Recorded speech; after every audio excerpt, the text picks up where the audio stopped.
¿Qué tal? ¿Cómo les va? Muy buenas tardes, bienvenidos a Los Conjurados. Me da mucho gusto recibir a Blanca Alcalá, que, bueno, desde que vi el comunicado, porque yo me enteré nada más por el comunicado, ni nos avisaste, ya estabas en Qatar. Claro. Digo, wow, qué experiencia tan interesante. Hubo una reunión nacional de legisladoras, de parlamentarias, o sea, el género aquí es importante, y esto fue, bueno, pues una exposición mundial, un análisis del papel precisamente que juegan las mujeres en los diferentes parlamentos o legislaturas, dependiendo del sistema de gobierno en el mundo. Y fuiste representando pues, a México como vicepresidenta que eres, dentro de todavía del Congreso de la Unión, que todavía está en funciones. Así que dije, no, pues esta experiencia va a ser extraordinaria, compártela, y bueno, pues apenas pudiste llegar porque andas también, ahorita me imagino que también va por ahí también unos temas de esta entrevista, de, bueno, pues prácticamente ya está cerrando, ¿no? Este Congreso de la Unión, ¿no? Todo un ciclo. Y también te quiero preguntar, ¿cómo ves el ciclo que viene, ¿no? En la oposición preocupante, ¿no? De pues esta minoría, de minorías, y esta gran peso que tiene ya ahorita la 4T, en donde pues prácticamente esa es la pregunta que muchos nos estamos haciendo, ¿cuál va a ser la función de la oposición? Antes que nada, bienvenida. Ya te abrumé. Muy bien, muchas gracias. No, gracias. Mira, traje justo la libreta que estuvimos ahí en la reunión de mujeres parlamentarias. Y bueno, gracias, Erika. Siempre es un placer estar contigo, platicar con tu auditorio. Y empezaría por esto que al inicio tú señalabas, efectivamente, en esta última parte de mi periodo como legisladora, he recibido distintas invitaciones, digamos en un doble papel. Por un lado, lo que implica sí mi papel como vicepresidenta de la Cámara de Diputados del Congreso de la Unión, en donde estoy fungiendo hasta el 31 de agosto, pero por otro lado, como presidenta del Consejo Consultivo del Parlatino, que recientemente fui electa, y que, bueno, estamos volviendo a generar una nueva estrategia de interlocución que coadyuve al organismo, a los parlamentarios en funciones, y que nos permita pues ir aportando en esta agenda de lo que implica el papel de los congresos y de manera particular de las mujeres parlamentarias. Porque en el fondo, y ya te invitaré a otra actividad que vamos a hacer en Panamá en breve, en el mes de octubre, hoy que hablamos de la paridad y de la igualdad, también es importante que nos detengamos a ver cuál es el papel que estamos haciendo las mujeres parlamentarias. O sea, ¿y la igualdad para qué? Entonces, pero bueno, en el caso concreto de Qatar, y unos días antes había estado en Santiago de Chile también con otra agenda muy importante que te contaré muy breve, tenía que ver con una invitación que recibí de Naciones Unidas para hablar, y del Congreso de Qatar, sobre el combate de la unidad de Naciones Unidas especializada en el combate al terrorismo y a la violencia extrema. En estos países islámicos, en estos países, muchos de ellos del Medio Oriente y de África, la incursión de las mujeres está siendo también muy importante. Aún no con el 50% que en una democracia como la mexicana tenemos, pero sí muy relevante. Y están tomando en serio muchas de estas agendas que son fundamentales para la existencia de la vida en estos países. En mi caso, me tocó incluso abordar, México afortunadamente no tenemos tantos casos como lo que puede ser violencia extrema, entre comillas, o terrorismo, pero sí tenemos narcotráfico, cuyas raíces, cuyos orígenes, cuyas causas son hermanas, no son las mismas, pero son muy parecidas, y cuyas consecuencias en ocasiones sí son prácticamente iguales. Entonces, bueno, de eso se trató esta reunión. Yo hablaba, pues en el caso mexicano, cómo las mujeres viven de manera muy particular lo que implica estos fenómenos, en este caso del narcotráfico, en ellos el terrorismo, cómo son reclutadas. En muchas de las ocasiones, inclusive, ellas deciden participar tratando de con ello autoprotegerse. En otros casos, también hablamos de cómo ahora los métodos cibernéticos se utilizan para poder reclutar a muchas de las jóvenes y de los jóvenes en estas redes de narcotráfico o bien de terrorismo, y cómo se usa la violencia extrema. Entonces, en realidad, la conferencia tenía que ver con este tema de cómo lograr un futuro pues sin terrorismo, sin violencia extrema, y cómo construimos una cultura de paz. Fíjate que tocaste un tema fundamental.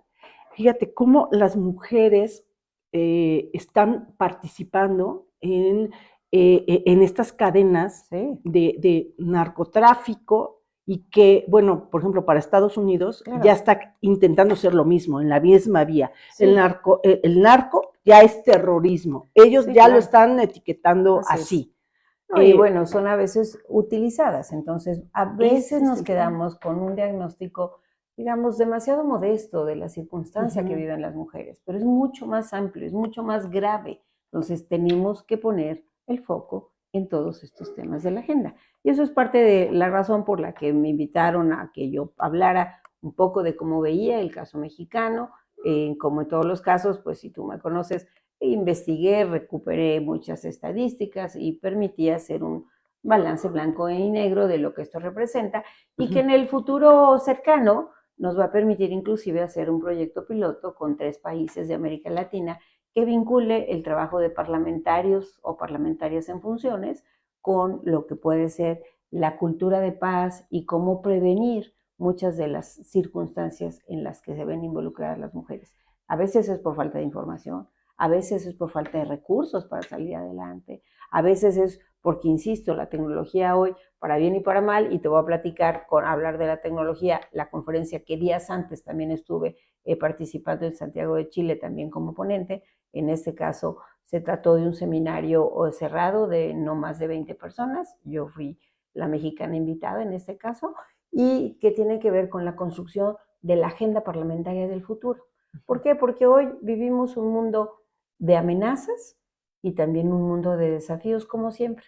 Algunos de estos los hemos heredado de tiempo atrás, los económicos, los sociales, pero otros han emergido y han emergido de una manera muy abrupta, muy acelerada y quizá no nos hemos dado cuenta de la velocidad con la que tenemos que responder. Sí que están, pero las respuestas las seguimos contando cuando hablamos del medio ambiente, cuando hablamos de lo tecnológico, cuando hablamos de lo geopolítico. Y las guerras hoy, hay más de 90 guerras que se están en este momento librando en el mundo. Sabemos de Ucrania y de Rusia, sabemos de lo que ocurre en Israel y Hamas, pero en África misma hay muchos conflictos a veces entre países o a veces entre algunas regiones de los propios países. Entonces, todo eso habla de una nueva geopolítica, además de la geopolítica comercial. Y con ello, pues obviamente todo lo que tiene que ver con lo tecnológico. Hace unos días incluso hubo un ataque que conflictuó a muchas de las instituciones financieras, el traslado y la movilidad de las personas en el mundo, y va todavía mucho más mucho más allá. O sea, la inteligencia artificial sí llegó para bien, pero también hoy tenemos que ver qué sucede con todo lo que está relacionado con la neurociencia y todos estos temas. A ver, ¿no? Blanca Alcalá, a ver, hay varios apuntes que estoy tomando a partir de tu exposición acá, y te me vas como hilo de media. No, espérate, Blanca. A ver, es que fíjate, aquí dijiste algo muy puntual. Fíjate que las mujeres, ¿cómo entran, repito, a esta cadena de narcotráfico? ¿Cómo se involucran? ¿Cómo se involucran? Y lo que tú dijiste muchas veces es por autoprotección. Sí. O sea, más allá de la lana, las mujeres, al parecer por tu estudio, no entran por ambición de lana, por poder, sino que entran por cómo me protejo, pues tengo que participar, ¿no? Muchas veces son utilizadas y yo me atrevo, bueno, no sé si cómo esté tu estudio también, muchas veces porque la pareja está ahí. Totalmente. Y entonces, bueno, pues voy a participar. Claro. Hay casos, ¿no? Muchos. Muy sensibles. Muchos. Tú conoces algunos de ellos. Claro, que bueno, en Puebla está pasando, y bueno, no nos vamos a meter en ese tema, pero... No, totalmente. Pero sea, dices... Y eso también se discutió, porque en muchas de las ocasiones, y además las consecuencias, o sea, cuando hablamos de que sí, hemos avanzado en la legislación, en las sociedades igualitarias, que no son igualitarias, las mujeres siguen siendo el eslabón más débil. Claro. En su trato, en su abordaje, en muchas de estas cosas. Y efectivamente, incluso hasta las mujeres que al final acaban en prisión, que están en reclusión, bueno, el abandono, tardan mucho más tiempo en poder ser juzgadas que lo que son los hombres. Las condiciones en las que están es todavía mucho más desafortunada que la que son los hombres. Entonces, tenemos que verlo con una visión mucho más amplia, más integral, con todo lo que esto representa, y por ello me encantó, más allá de que ya te conté que la experiencia del país no es el primero que conozco de este corte, sí, claro, pero muy interesante, el compromiso de todas las mujeres ahí que estuvieron participando, muchas por supuesto del mundo árabe, pero también muchas africanas ávidas de participar, de conocer, de aportar, de prevenir estas cosas. Blanca, ¿cuál fue tu planteamiento aquí en esta conferencia en Qatar de decir, bueno, ok, se necesita una cultura de paz, de prevención, etcétera? O sea, tratar de combatir este fenómeno social ha de ser brutal, sumamente complicado. Por supuesto que no se trata de una varita mágica y aquí está la respuesta, por supuesto que no. Pero ¿cuál fue tu propuesta? Pues tú misma lo acabas de señalar, o sea, tenemos que ampliar mucho más este tema de la socialización, de lo que implica cultura de paz, mejores condiciones para las mujeres, porque al final del día, como hemos dicho, en ocasiones no es que les guste, es que es la única manera que encuentran. Para sobrevivir, no es justificación, o proteger a los hijos también. Claro. De hecho, estuve ahí también conviviendo con una parlamentaria colombiana. Yo vengo de haber conocido muy de cerca el fenómeno en Colombia, de lo que implicó ya los acuerdos de paz y el desmantelamiento de la guerrilla, etcétera. Y por ello incluso surge, ¿qué sigue? Pues sigue que estamos viendo la posibilidad de generar algún proyecto piloto en 3 países que pueda hacer que los legisladores, porque estamos hablando de la diplomacia parlamentaria, esta que ha sido pues mi especialidad en los últimos 10 años quizá, ¿cómo logramos que no solamente estos espacios, que es importante que sean de encuentro y de reflexión, que es importante porque nos permite que los parlamentarios regresen y formulen iniciativas que tengan sentido para proteger, para prevenir, para corregir, o sea, las 3 facetas, que también puedan vincularse con su electorado? Porque si no, todo se queda acá. Y entonces, pues bueno, eso es parte de lo que estaremos en los siguientes meses trabajando para ver. ¿Cuáles serían nuestros 3 países? Bueno, quizá todavía hay que construirlo, pero pensamos que podría ser Colombia, que podría ser Ecuador y podría ser México. Entonces hay que ver si se consiguen los recursos, si se alinean los astros, si encontramos también algunos parlamentarios de estos países dispuestos a hacer este trabajo de campo, que se traduzca también en la legislación o viceversa, en la legislación, en el trabajo de campo y en la política pública. O sea, es que esto tiene que ser una triada, Erika. Si no logras que el legislador esté cerca de su electorado, que a su vez el legislador pueda influir en la política pública del Ejecutivo, que el Ejecutivo esté atento de lo que esté sucediendo, pues la verdad es que fue un poco lo que también expuse en Santiago de Chile, pues estamos totalmente desarticulados y entonces a veces encontramos que los tiempos del Ejecutivo son totalmente distintos a los del Legislativo o totalmente subsumidos, ya hablaremos de esos, al ritmo y a veces hasta al capricho del Ejecutivo. Entonces, pues bueno, se trata justamente de construir pues una visión mucho más amplia al respecto. Entonces, contenta, la verdad muy contenta de lo que implica siempre escuchar, aprender a gente valiosísima también en estos temas, muchas mujeres muy avesadas ya, con mucha información, ya no te digo en los temas de sociedades parlamentarias del futuro, que hoy que afortunadamente el COVID nos dejó las buenas lecciones de que podemos conectarnos y hacerlos de manera mixta. Entonces en ese seminario estábamos 20 personas, pero participaban otras 15 personas, una estaba en Australia, otro estaba en Nueva York, otro estaba en África, y entonces escuchabas las experiencias de muchas otras o bien a los expertos, porque aquí también lo que se trata es cómo traemos al mundo de la ciencia a la toma de decisiones, porque también es un mundo que se encuentra súper alejado de lo que implica, de qué te sirve el conocimiento si al final del día no se acerca a lo que implica la toma de decisiones de quienes tienen la responsabilidad de hacerlo. Oye, Blanca, muchas veces en la experiencia local se traslapola ¿no? o se maximiza en lo mundial. A ver, aquí en Puebla, fíjate, de Qatar a Puebla, bueno. Así somos así las poblanas, es, ¿verdad? Bueno, aquí en esta administración, bueno, en cuanto al legislativo, se aprobó por fin la despenalización del aborto. Claro. Y digo por fin porque, bueno, era un gran pendiente que traía Puebla, era así de que ponte las pilas porque esto ya la Suprema Corte, ¿no? Esto ya fue ya un hecho y estaba esperando, bueno, pues a ver Puebla, ¿a qué hora te pones las pilas? Eso en el 2017 fue cuando ya fue una cosa juzgada por la Suprema Corte. Entonces, bueno, aquí en Puebla fue como que una fiesta, ¿no? Muy padre de muchas de las colectivas feministas claro. Y, ¿no? En general, ¿no?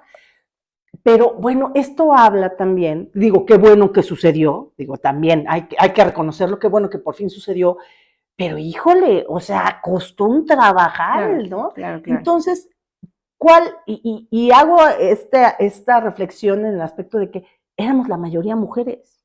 O sea, y esto estamos como que avanzando de a poquis cuando, pues se supone, si somos mayoría mujeres, debería de haber estas leyes que protegen los derechos de las mujeres, pues avanzar un poco más rápido porque esa es la intención de la representatividad de las mujeres en un congreso. Y esto está pasando en Puebla de a poquis, también está sucediendo a nivel nacional porque, bueno, Puebla fue el estado número 13, o sea, faltan todos los demás. Claro. Entonces, a nivel mundial te quiero preguntar, ¿esto también está pasando en los parlamentos del mundo, en donde a lo mejor las mujeres, no a lo mejor, ya llegamos las mujeres a los parlamentos de todo el mundo y esto no se está viendo reflejado en una mejor calidad de vida en el aspecto de las leyes, que trabajen más rápido? Claro. ¿Sí se está viendo eso o no? Bueno, primero yo lo que te diría es que definitivamente ha habido un avance importante en la participación de las mujeres ya en los espacios, sobre todo parlamentarios. Todavía los ejecutivos siguen siendo no más de una docena de jefas de Estado o primeras ministras en el mundo. Estamos de pláceme, sin duda, que México hoy tenga una presidenta electa. No, claro. Y sin duda vemos con muy buenos ojos lo que ha representado esta incursión de Kamala Harris hoy también, de frente a lo que implica la elección de noviembre de los Estados Unidos. Puede dar una sorpresa, ¿eh? Puede dar una sorpresa, pero bueno, el ámbito parlamentario es donde más se ha avanzado. Te diría que hay países muy avanzados, como es el caso de México, con una legislación de paridad en todo, de 50-50, es el caso de Nicaragua, es el caso de Cuba, por mencionar algunos otros, el caso de Ecuador, muy poquito por abajo, hablando de América Latina, y en el caso de Finlandia, de Noruega, que fueron pioneros en estos temas. Sin embargo, en promedio, las parlamentarias siguen siendo no más del 30%. O sea, el 50% son muy pocos países todavía. El promedio es el 30%. Pero hay países, incluso en la región, en donde no son más del 7%.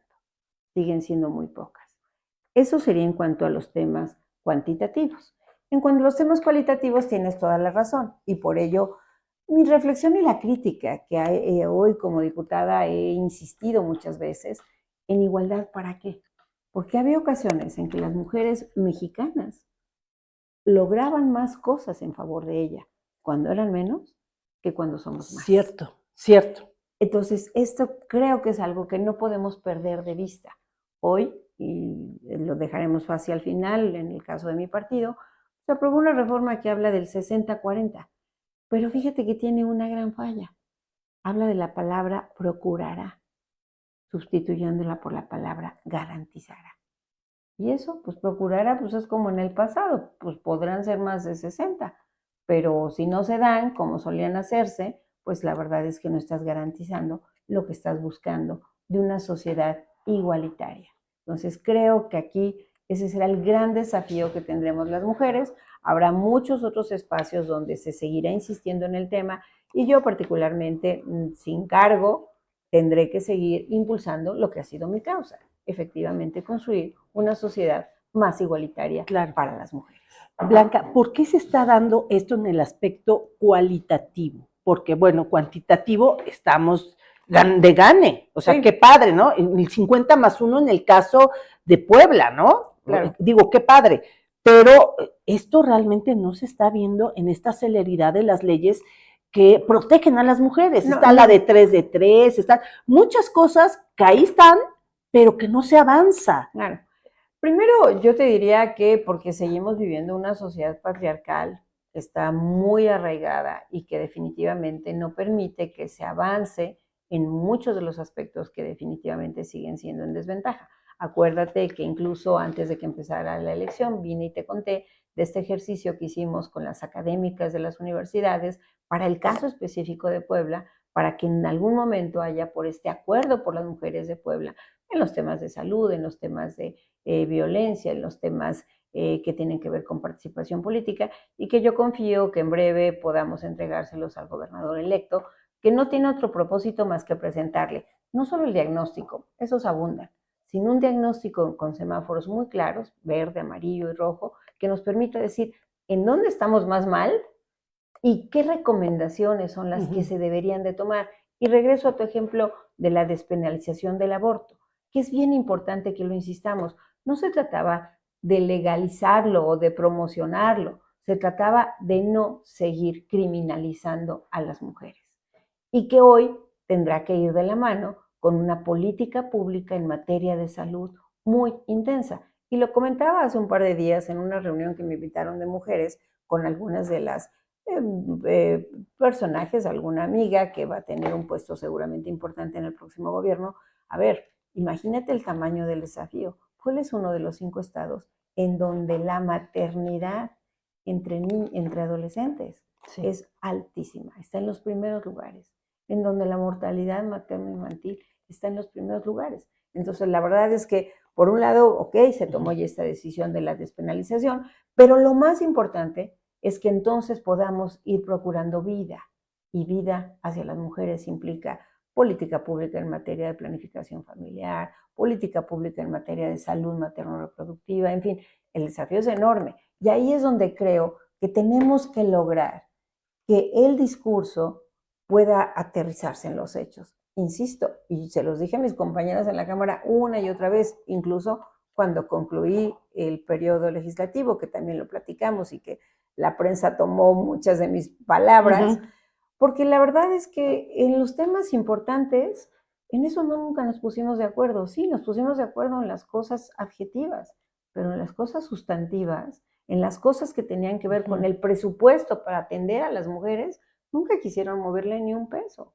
O sea, y cada día veíamos que en los temas de salud se iba diluyendo la atención en lo que tenía que ver con las enfermedades de la prevención del cáncer cervicuterino, de mama. Tenemos la peor crisis de las últimas décadas en esos temas. Entonces ahí es donde quienes hoy lleguen al Congreso, no importa el partido, tendrán que asumir de cara a sus electores, a los ciudadanos, sin importar el partido, porque al final estarán representando a todos y tendrán que legislar a todos. Y lo mismo el gobierno, ¿qué cuentas le van a dar para resolver esas problemáticas? Y bueno, antes, todavía en esta legislatura en donde tú estás, bueno, pues no había voces fuertes que se alzaban, ¿no? Siempre una crítica. Y conseguimos cosas importantes. Y detuvieron también muchas otras cosas, ¿no? Ahora, lo que viene para el Congreso de la Unión es una historia completamente distinta. ¿Se antoja compleja? Muy compleja. ¿Cómo tú lo ves desde tu posición, ahora sí, de tu posición de oposición, de que, bueno, pues va a ser un país completamente distinto, ¿no? Toda es una nueva película y que, bueno, muchos auguran como preocupante, otros dicen que no va a pasar nada, que va a ser mejor, pues porque la gente, los mexicanos votaron para precisamente que no haya ningún impedimento para que la próxima presidenta, ¿no? La 4T, el proyecto de la 4T que va a estar encabezando Claudia Sheinbaum, pues se vaya como hilo de media sin ningún problema. Ok, esto es una realidad, ahí están las votaciones, ok. Sí, ya no son discutibles. Ya, eso es un sin lugar a dudas. Y ahora, ¿qué sigue? Porque hace tiempo que no vivíamos en México algo así, ¿no? Algo así ya varias décadas, cuando empezamos a construir, pues, lo que implicaba ya una democracia que estaba inacabada, pero que fue permitiendo la existencia de nuevas instituciones, de pesos y contrapesos. De ahí, bueno, desde los 70s, la figura del diputado plurinominal, primero de partido, después de estas de representación proporcional, etcétera, ¿no? De acuerdo. Pero bueno, hice también algunas anotaciones igual que tú. Bueno, perfecto. Yo te diría que sobre todo, sí, la oposición, yo lo que vislumbro es que será incierta, muy incierta lo que va a ocurrir y muy incierto para el país. Primero, en estos días hemos escuchado mucho esta discusión en relación con la sobrerepresentación y que regresamos a la filosofía de lo que implicaba el constitucionalismo y la democracia, querida Erika.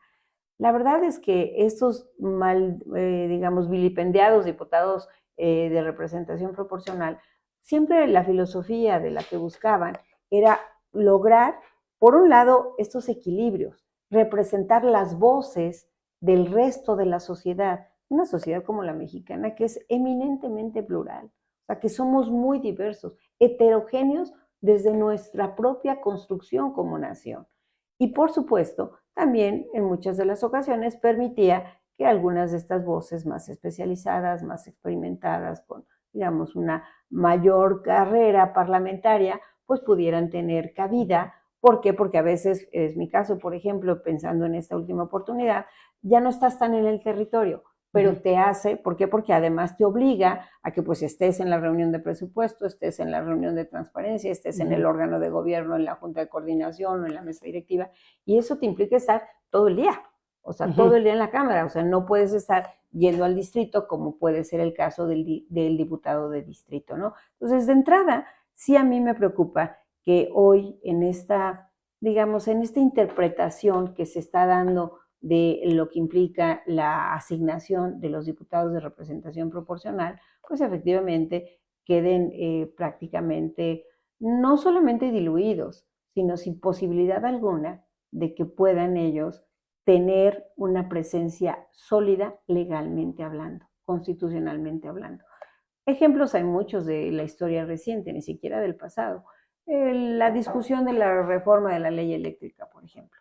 Bueno, no se pudo la constitucional, ellos hicieron, ¿por qué? Porque no tenían las 2/3 partes. Hoy podrán tenerla con esta interpretación. Entonces, pues la verdad es que ni siquiera estarán invitados a la fiesta el resto de las voces. O sea, todos los que hayan votado, te pongo el ejemplo de mi hija, los 45,000 ciudadanos que votaron por ella en el distrito número 20 de Puebla local, o por Carolina Borragot en el federal, que debió haber tenido más de 65,000 votos, pues estarán ignorados. Simplemente no existen, y eso no puede ser en una sociedad. O bien, incluso, como ya no se podrá tener este porcentaje que te permita acreditar una acción de inconstitucionalidad, pues entonces tampoco se podrán detener algunas de estas cosas que en algún momento dado fueron básicas para, no solamente para la democracia, que es el fondo, para la estabilidad del país, que quizás es lo más importante. Estabilidad económica, estabilidad financiera, muchas veces política, en fin. Entonces, sí me parece que para la oposición será incierto, de entrada por estas indefiniciones en cuanto a cómo quedará la determinación de las asignaciones de las representaciones políticas en la Cámara, sobre todo en la Cámara de Diputados. En la Cámara de Senadores, pues bueno, les falta 2, pero en la Cámara de Diputados, pues la verdad es que la tendrían sobradamente con la coalición con la que ellos compitieron. En otra entrevista que en su momento me hicieron, me decían, ¿y cómo ves a los partidos? ¿Quiénes ganaron, quiénes perdieron? Dije, bueno, más allá de quién ganó la presidencia o el Congreso, yo les diría que ganó el PT, que hasta hace poco prácticamente iba a desaparecer, que ganó el Verde, o sea, que son partidos que al final del día cosecharon votos, no necesariamente de sus militancias, sino de esta coalición en esta votación cruzada, ¿no? O sea, en esta, digamos, álgebra constitucional o álgebra electoral, en donde definitivamente, pues habría que replantear. En estos días estaremos teniendo noticias incluso ya de las 2 reformas, que aún con las comisiones de este tiempo se va a elaborar el dictamen, pero se va a votar ya con su mayoría constitucional. O sea, la reforma electoral, esta desaparición de los plurinominales quizá, o sea, es tan incierto lo que está sucediendo, esta definición de los 300 distritos que a la larga acabarán siendo solo plurinominales porque será una gran lista, o sea, que nunca se discutió, porque alguna vez platicamos tú y yo que había más de 100 iniciativas mías, por cierto, un par sobre todo en los temas de mexicanos en el exterior, que nunca se tuvieron realmente la posibilidad del análisis de la iniciativa. Se escuchó, como suele hacerse en los parlamentos abiertos, a muchas voces, pero entrar al fondo con las iniciativas presentadas, construir un dictamen que dijera, Erika dijo esto, oigan, le ponemos palomita, ¿sí funciona? Definitivamente nada. Esa será pues una de las cosas que se observa como preocupante y que se observa muy complejo de cara pues a todo lo que empezamos en la conversación de este día, a un México que tiene que enfrentar nuevos desafíos, nuevas amenazas, que todavía tiene sin resolver pues problemas muy serios que van desde las condiciones de desigualdad. Sí, ha disminuido un poco la pobreza, pero no lo suficiente. Y además la pobreza extrema, o más bien la pobreza la puedes diferenciar no solamente en los números rasos de lo que implica un ingreso, sino ese ingreso para qué te alcanza. Y ahí es cuando ves que otras variables como la inflación, pues simplemente no acaban por resarcir en mejoría en las condiciones de vida de la gente. Entonces, sí incierto, sí complejo y sí muy preocupante, pues de cara, insisto, a lo que está sucediendo, desde el tema de finanzas públicas, desde el tema de la seguridad y el combate al narcotráfico. La noticia del día de hoy ha sido que si capturaron al Mayo y al Chapito y que cómo los capturaron, que si se enteraron, o sea, es el día a día, Erika.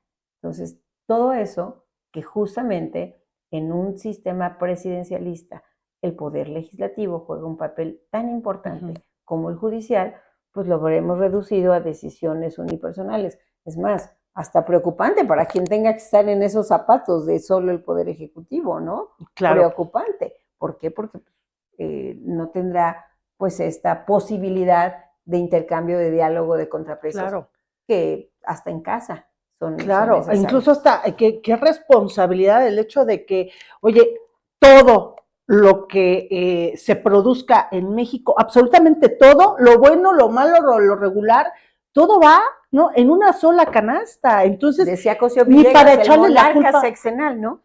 Ni para echarle la culpa a los demás. O sea, ahorita va a ser toda tu responsabilidad. Claro.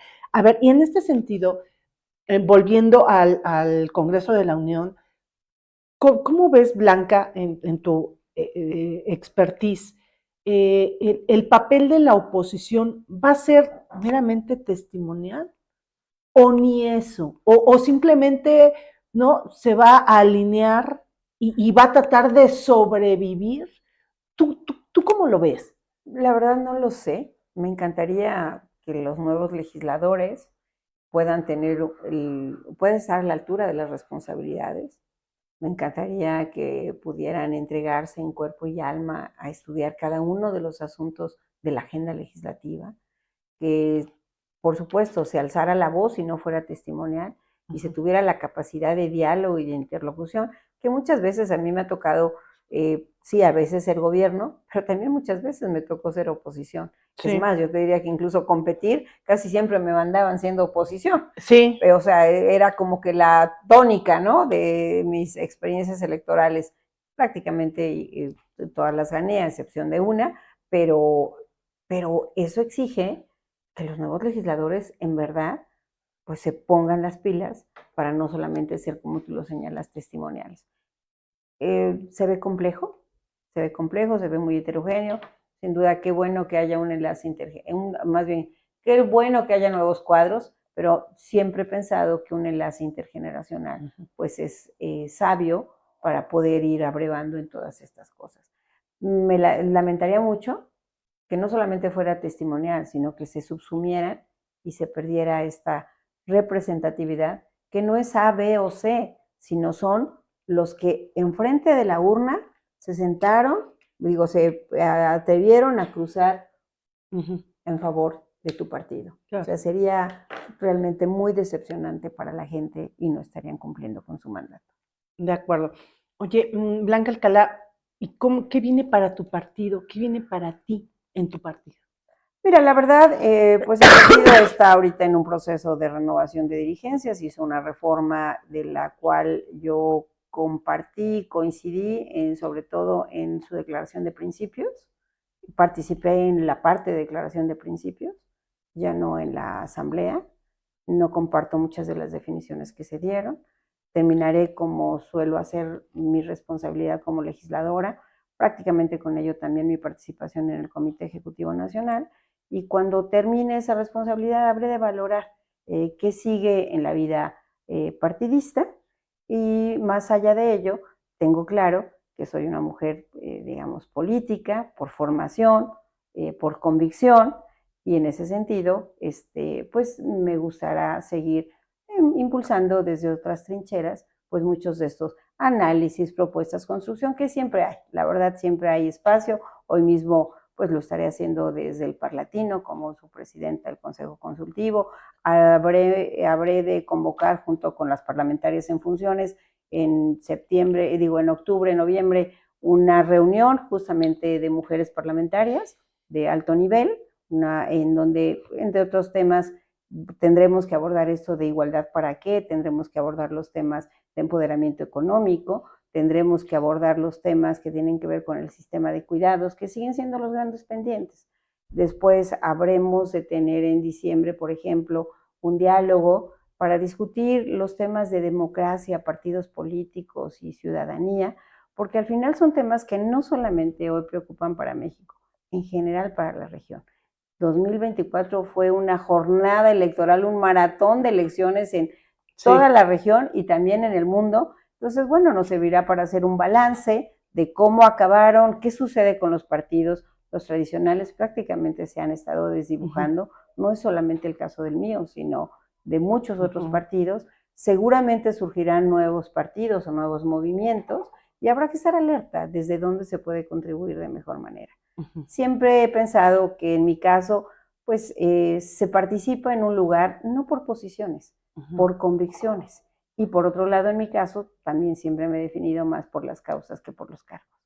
Los cargos ayudan y en cada cargo, de verdad que he querido entregar los mejores resultados. De acuerdo, pues muchísimas gracias, Blanca Alcalá, diputada federal del PRI, por estar aquí, y bueno, esperamos siempre seguirte la pista en donde andes. Seguro que así será, me encantará, de verdad, muchas gracias por pues todo tu acompañamiento en estos años como diputada federal, que ya en unas semanas habré de concluir, pero sí habrá que seguir empujando muchas cosas de Puebla, de México y en general del mundo, de que solo tenemos uno y del que todas y todos somos responsables. No, y toda tu expertise, ¿no? Pues mira, esperemos seguirte viendo. Ojalá que así sea. Por lo pronto, pues tengo pendiente terminar mi disertación doctoral. Estoy muy contenta que la parte que a mí me responsabilizaron de la campaña nacional, la verdad fue exitosa. Entrada, curiosamente, hasta para el PRI, multiplicó en 100% su votación, y en el caso de la comparación de las alianzas, quedamos por 5,000 votos de diferencia. Fue el único segmento en donde realmente la diferencia fue muy, muy, muy pequeña. En esa parte me siento contenta, insisto en que la responsabilidad que me dan es responsabilidad que me gusta sacar adelante. Hace tiempo, con esto termino, en alguno de los muchos seminarios que me gusta tomar, recuerdo, Erika, que nos hablaban sobre liderazgo. Y el liderazgo no tiene que ver solamente con una función en un cargo, sino tiene que ver con la capacidad que tienes para que otras personas puedan seguir las causas que enarbolas. En ese sentido, pues me encantará poder teniendo pues este papel que va más allá, insisto, de una responsabilidad institucional. De acuerdo. Muchas gracias, Blanca Alcalá. Muchísimas gracias por su compañía. Si te gustó esta entrevista, pues dale like y compartir. Sigue nuestras redes sociales y checa el portal de Los Conjurados porque te va a gustar. Besitos. Buenas tardes.